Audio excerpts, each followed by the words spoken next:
Olá, aluna. Olá, aluno.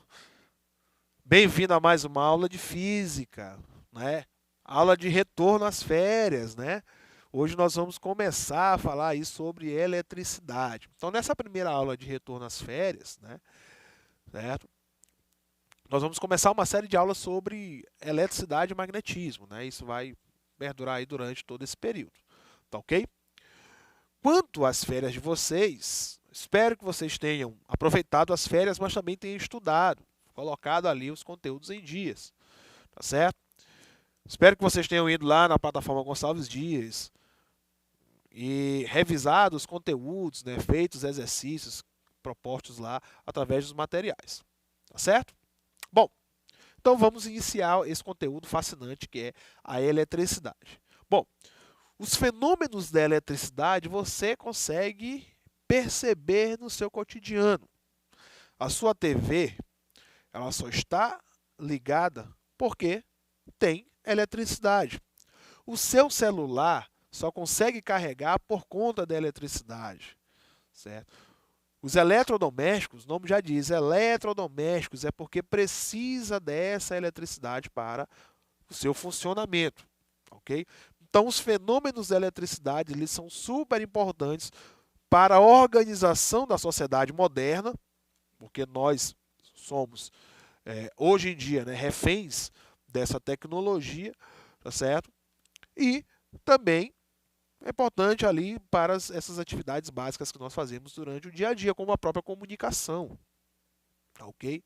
Então eu só consigo gravar essa aula aqui por conta da eletricidade, você só consegue receber aí por conta da eletricidade. Então, é fascinante, não é? A eletricidade é responsável aí por uma forma diferente de organização dessa sociedade, a sociedade moderna, tá ok? E às suas relações de trabalho e relações afetivas hoje em dia. Então, nesse processo que nós estamos vivendo, que é o processo pandêmico, né? A eletricidade, assim como toda a tecnologia, está sendo super importante também para essa nossa interação aqui, esse compartilhamento de conhecimento que nós estamos fazendo. Tá ok? Então vamos lá saber de onde é que vem, né, essa eletricidade, de que forma nós conseguimos trabalhar com ela. Tá ok? Então vamos lá. A palavra eletricidade, ela vai lembrar alguma outra palavrinha que é o elétron, ok? Então, eletricidade lembra aí o elétron, não é isso? Então, por lembrar a palavra elétron, tem uma relação muito grande entre eles, ok?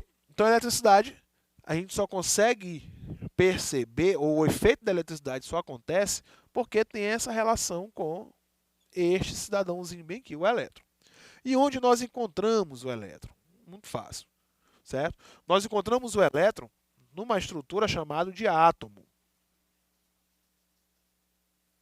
Ok? Nós encontramos o elétron lá nos átomos. Então, a palavra átomo, se nós fizermos a etimologia da palavra átomo, certo? Átomo significa não divisível. Ok? Então, átomo significa não divisível. Ok? Então, durante muito tempo, vindo lá dos gregos, né, já se tentava encontrar ali uma estrutura que fosse uma estrutura básica para a natureza. Né? Tivemos a água, tivemos o ar, tivemos o apeiron, não é? E chegou os atomistas, né?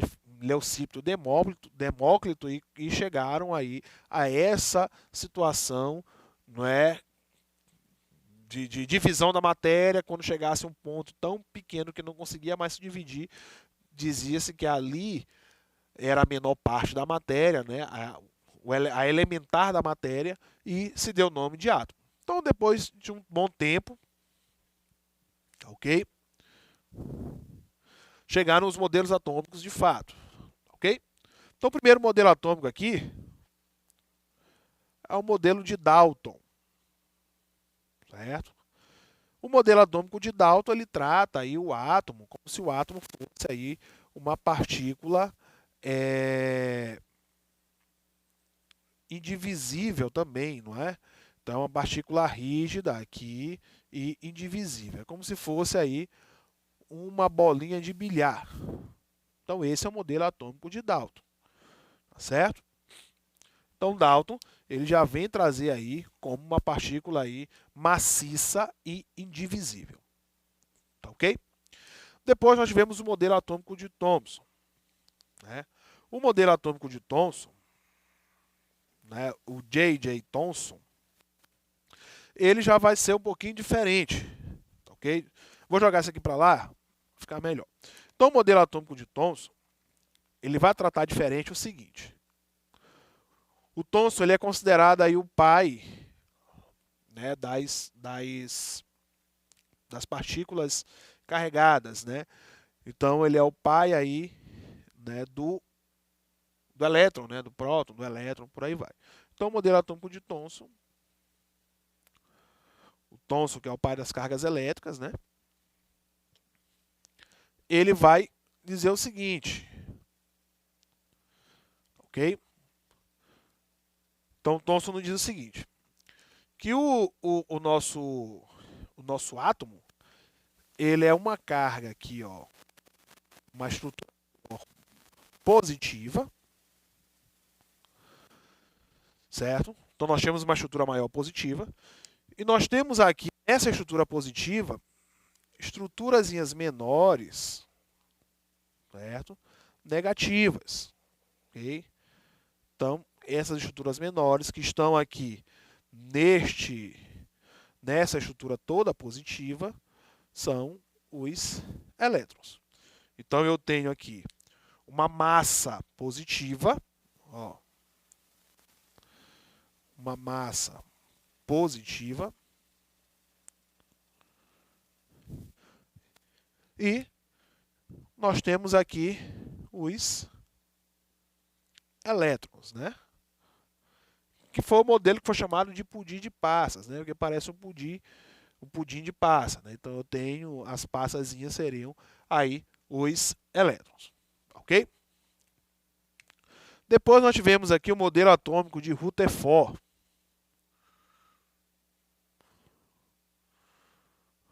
Então no modelo atômico de Rutherford, ok? Ele vai se diferenciar o seguinte: o Rutherford ele faz um experimento utilizando ali uma fina folha, né, de ouro. Ele vai bombardear essa fina folha de ouro com raios catódicos e ele começa a observar o seguinte: se o átomo fosse igual o que Dalton falou e o que Thomson falou, ok? Então esses raios catódicos, né, essas ondas eletromagnéticas, elas não conseguiriam passar por essa estrutura aqui que seria uma estrutura rígida, ok? Então elas iriam apenas passar pelo lado, né, formando aqui uma sombra que não ia chegar a esses raios. Porém, no seu experimento ele percebeu o seguinte, que esses raios eles passavam por dentro do átomo, dentro da estrutura atômica, eles conseguiam passar ali pela folha de vidro. Alguns eram defletidos, logicamente sofriam desvios, mas a grande parte conseguia passar. Então ele chegou ao modelo que é um modelo planetário, certo? Então ele diz o seguinte, ó, no centro tem o próton, né, que é a massa positiva, e os elétrons eles estão aqui, né, nesse movimento planetário, ok?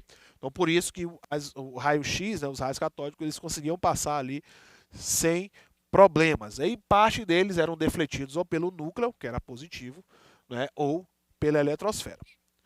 Logo após, veio um outro cidadão chamado Bohr, e ele propõe o seguinte, certo? O Bohr, ele aperfeiçoa, né, vai aperfeiçoar o modelo atômico de Rutherford da seguinte forma. Ele diz o seguinte, olha, o núcleo ele não é totalmente assim só composto por partículas positivas, certo? Ele tem as partículas positivas, mas ele também tem aqui partículas descarregadas, certo? Que são os nêutrons. E nós temos aí na eletrosfera os elétrons, certo? Então nós temos aqui, ó, próton, certo? O nêutron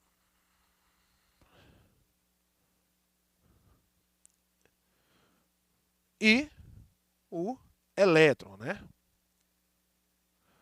Então o modelo atômico que nós aceitamos hoje em dia é o modelo atômico que é proposto por Bohr, que ele vai trazer essa estrutura, certo? Por que que isso é importante para o estudo da eletricidade? Certo? Essas relações eletromagnéticas elas vão depender do comportamento dessas partículas. Ok? Ela depende do comportamento dessas partículas. A eletricidade ela acontece por causa desse cidadãozinho que é o elétron. Mas o elétron sozinho não faz isso. Ele vai precisar da ajuda desses elementos aqui, certo? Que são os prótons e os nêutrons. Então, esse comportamento, todo esse comportamento que vem desse átomo, certo? Ele vai dar esse fenômeno da eletricidade. Então, a eletricidade ela acontece por conta desse cidadãozinho que é o elétron. Ok? Então, naturalmente, todos os elementos, certo? Todos os materiais, eles estão em equilíbrio. Então, nós temos aqui, ó. Então, naturalmente,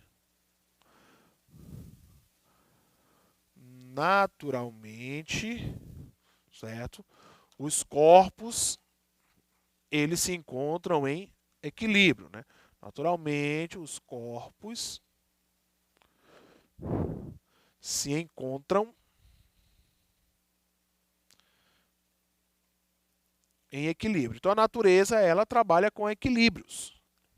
A natureza, ela vai procurar um mecanismo que para ela seja mais simples, gaste menos energia. E isso é o equilíbrio. Então, na eletricidade, não é diferente. Não é diferente. Ela vai procurar um equilíbrio, tá certo?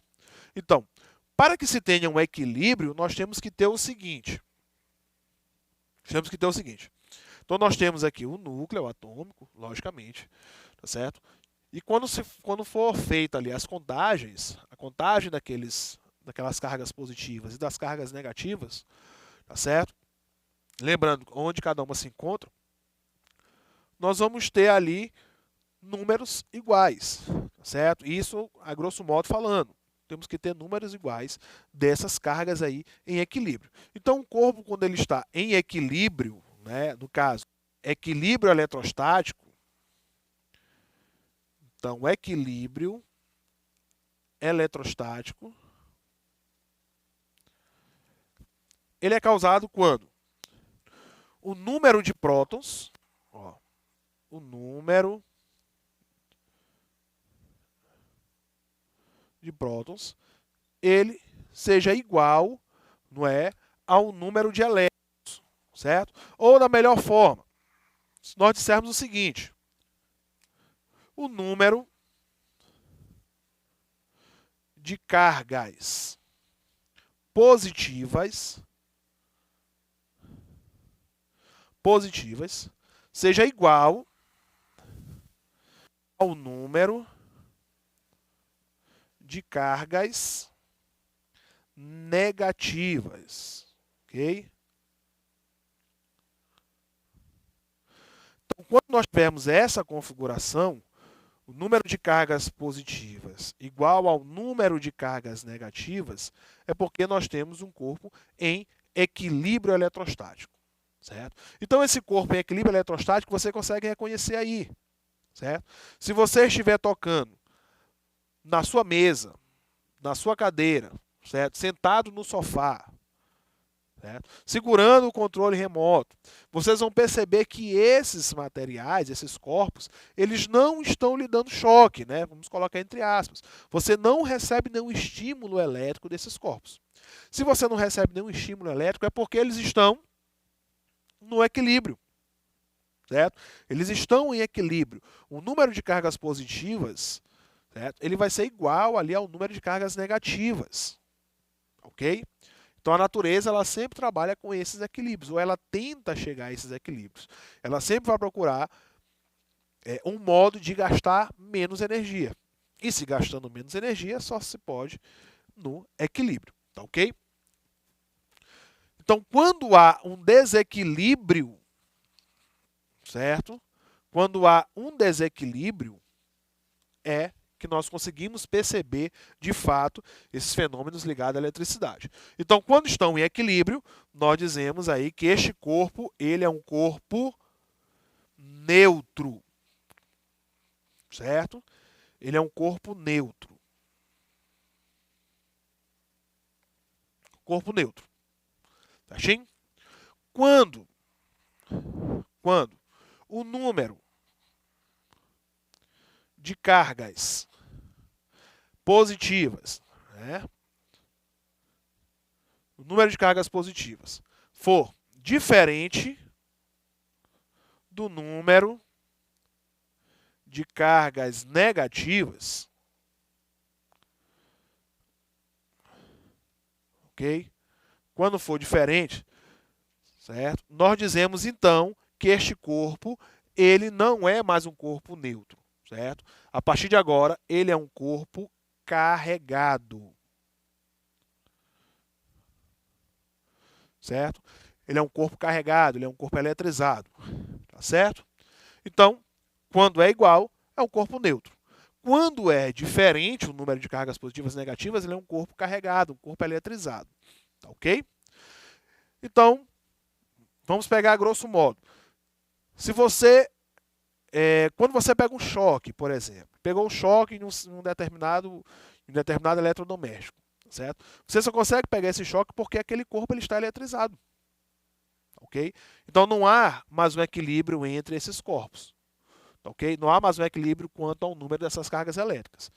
Então você percebe porque aquele corpo ele está carregado, ele tem mais cargas, né, de um determinado tipo do que do outro tipo, ok? E ele vai buscar ali o quê? O equilíbrio. Ele tenta buscar o equilíbrio. É por isso que você sente o efeito, porque é uma forma de ele se equilibrar, ou é entregando aquilo que ele tem em excesso, ou é puxando aquilo que está lhe faltando.